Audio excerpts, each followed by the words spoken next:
Good day, and welcome back to the Tea Timers, and welcome for the first timers. Today, I just want to give just a very brief situation or speak to something that is relevant to our time. Adam was given an earthly body, right? And he was given a body from the earth. I want to make that clear. From the earth. So the Lord took clay from the earth and he breathed life into it. I want to stress that it was from the earth. He gave him an earthly body so that way he could live here in the earth. Now, after the fall, of course, there was some limitations, and everyone that followed Adam's seed, well, every seed after Adam, it has an earthly body also. But we're limited to earth. Our bodies are limited and made to be in this earth. He didn't give us a body that could sustain on any other planet, right? He gave us a body to sustain here. Now, if there was never a fall, it's possible, okay, that the body we would have had if we were, born pre-sin could have sustained in other, planets that he provided. But we don't know because we haven't had the opportunity to be in a world pre-sin. So, interesting, huh? Now, I want to stress that our Creator gave us a body from the earth that He desired for us to live in. So we're self-sustained in the environment that He created that our bodies are adapted to. Keep that in mind. All right? Now, if the Lord allows people, by His grace, to travel beyond, the dimension that He has housed for us, of course, it is His grace that allows that. But as far as sustaining that environment and adapting to that environment, that's something a little bit more. It's really interesting because it's definitely understood it will require something beyond what we could possibly live in the conditions of, because we were not made of any other soil outside of the earth. So I just wanted to bring that to your attention and tell me your thoughts on that. I think that's pretty interesting how, we are in this world, well, Earth, this particular planet, and everything was given to us prior to us, coming here. But, of course, when, our parents messed up, it caused a domino effect and caused some limitations that were not intended. But I'm aware that when you try to go outside of the structured plan in place, it can bring some challenges. And I'm mindful of the book of Genesis when it talks about the Tower of Babel and how people try to grow this tower up to, heaven among themselves without the intervention of the Lord. And I'm not sure if they were going to be able to, get outside of the earth dimension to do that anyway, okay? Because that would be pretty tall.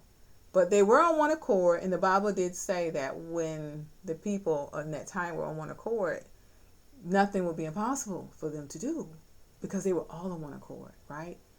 So he intervened, and he decided that he was going to touch their plans. and he diversified the languages, so it didn't happen. However, since that time, we do notice that there are a lot of times people do take opportunities to try to do things that's outside of the restrictions that's already in place now given to us by the Lord. So that's something to keep in mind, because there are earthly laws in place that was spoken by Yahweh when he positioned and planted and set on the foundation, and he spoke what he wanted to be, right? And he told man what he wanted man to do with what he has given man to do. So I just wanted to bring that to your attention, because we're in a time where there are multiple things going on, and sometimes the reality of our limitations may not be recognized, which causes people to go into another dimension that is against the laws of what Yahweh has written. So in the earth dimension, there are laws in earth, in the natural, and there are spiritual laws. But there are some who go and try to, they interact in a way with the spiritual laws that the Lord forbids. And when that happens, there are consequences from Yahweh when people tap into that. So when they do that and they have certain experiences, it doesn't mean that those experiences are not true. The problem is those experiences are illegal. So I just want to bring that up, because it is very important to stay within the limitations and on the narrow path that has been designed for you if you're following Jesus. Do not go, okay, outside of your limitations that you're supposed to be within. And if you have come out of the spiritual formalities that you had no business being involved in anyway, please be mindful that you have to stay focused and not dabble in that again, because it can be very concerning for you if you decide that you want to, taste and see that the Lord is not good in those areas, right? We want to taste and see the Lord is good within the limitations He's giving you. We have too much information in the Bible to let us know that when man goes outside of the biblical laws in place, they're just things that just become messy, and man can't fix it. That's another issue right there. Okay, you know what? That's for another time.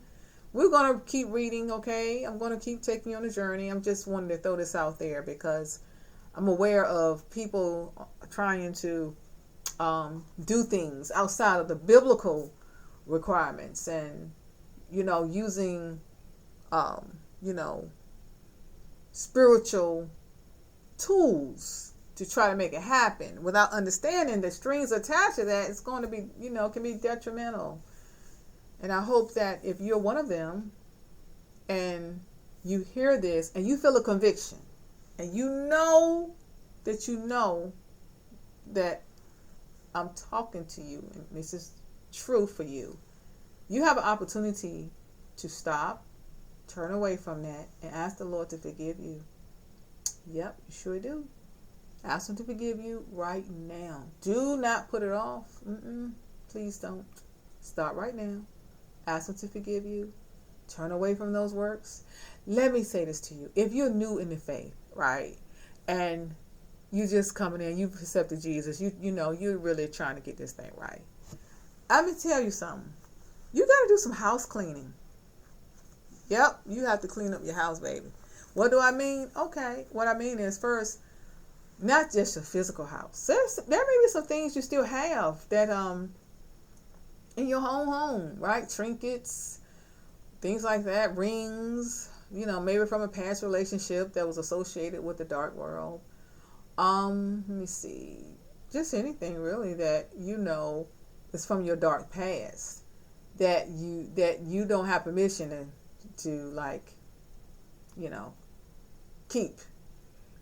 and you're struggling between the two. Like, is it okay to hold on to it now that you're in Jesus, and can you just pray over it? No, some things you got to get rid of. And sometimes some things are not that serious. Certain things that it's not sin to hold on to, but some things are if it was tied to dark works.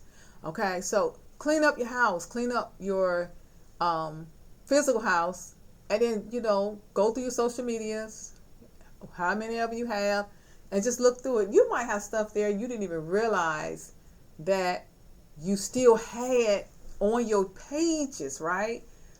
From way back when. Every now and then it's good to do some spiritual spring cleaning. That's for all of us.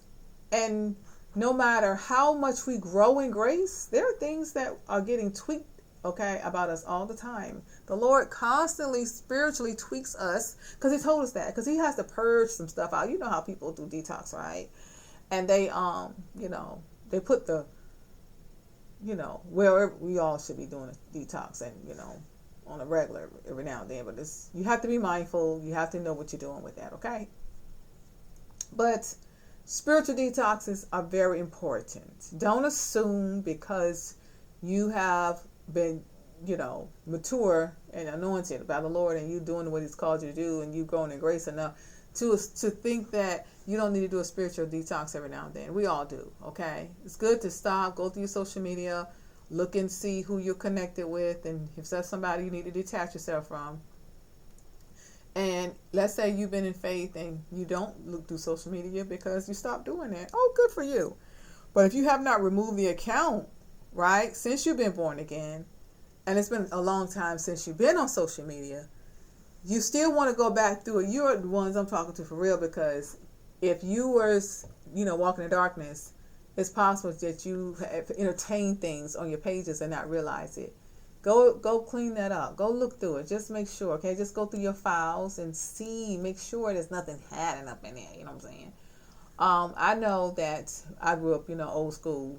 We had to clean up. In the military, I'm ex-military, so they didn't play. Oh my goodness. We had to really, really make sure our bunks were in tight.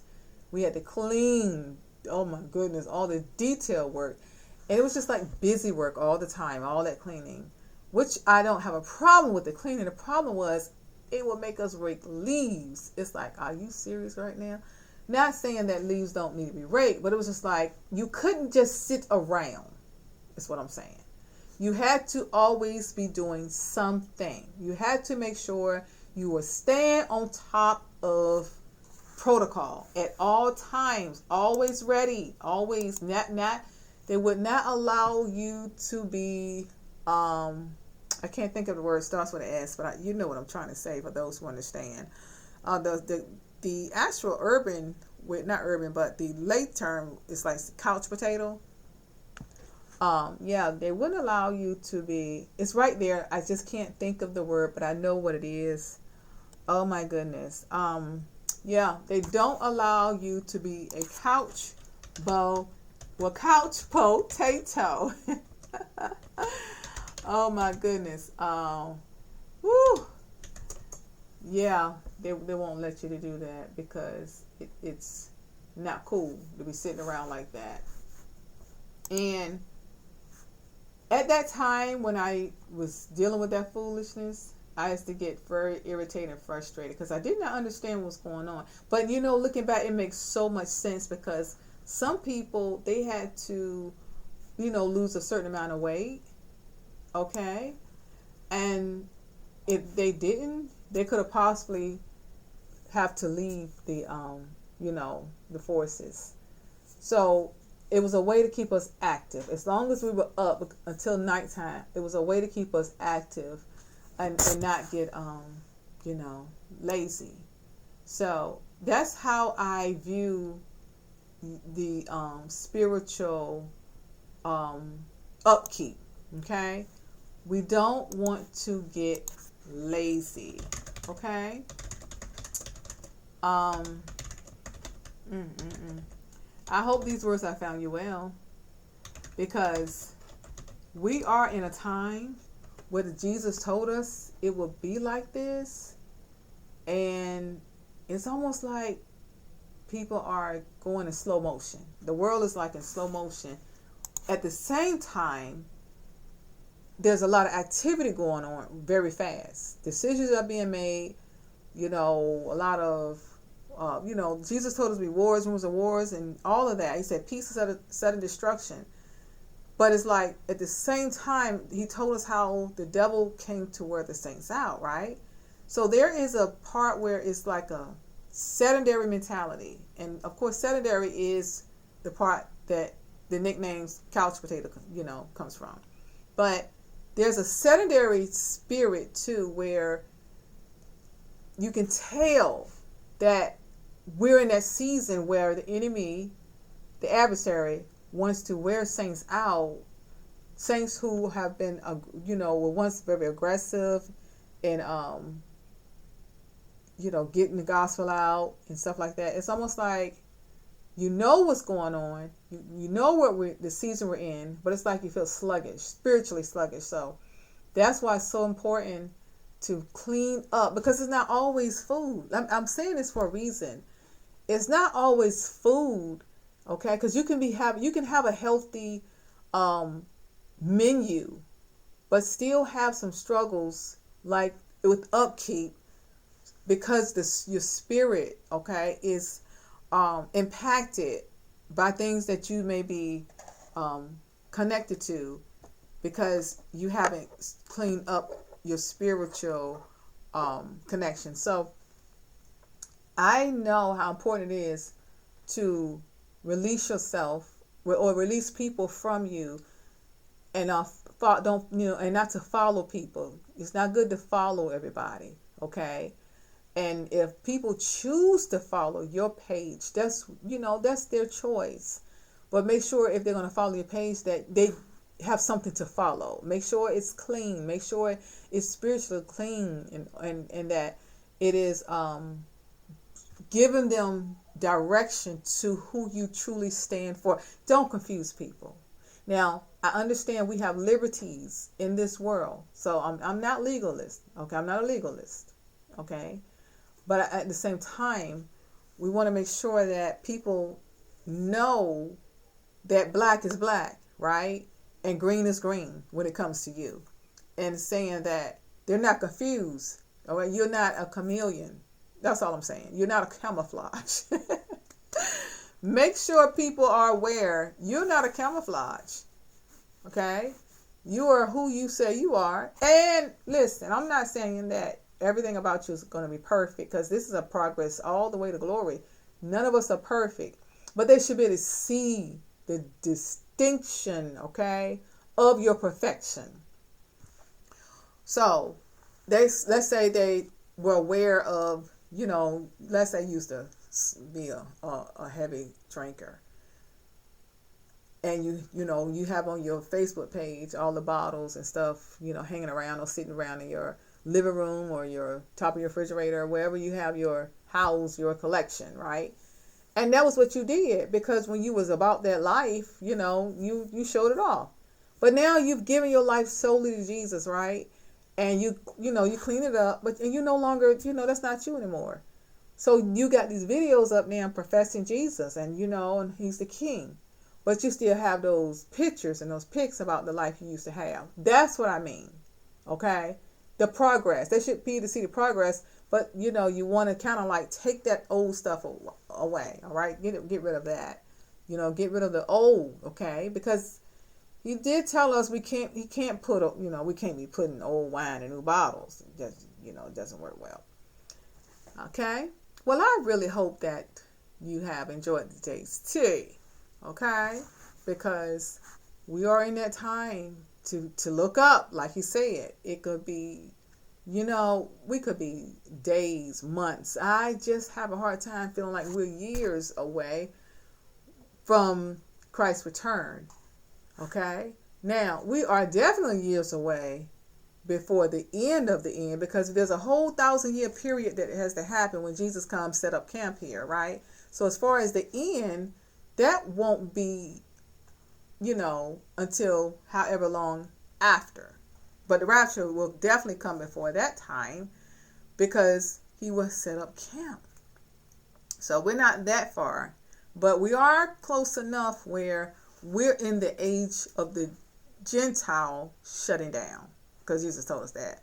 Because he has to give opportunity according to what he promised his son Abraham.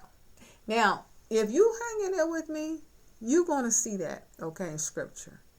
All right, just hang in there. We have how many more books to go? Okay, so we're in book 1, chapter 4 of Genesis. So we have 66 books in all, and we have 65 more to go, and it should take a little over 3.5 years to complete if we are still here, okay, meaning Jesus has not come yet and raptured, all saints. Then you will be able to get to the end and have full understanding, hopefully by then, from Genesis to Revelation. But just take it one day at a time, okay? It's all right if you want to go ahead and read, and that's your choice. I'm not going to, make a big deal if you want to go ahead, but it just might be a little bit. You have to make sure you can digest it. All right. Well, I hope these words have found you well. Again, and until the next time you sit with me, you stay planted and enjoy your tea.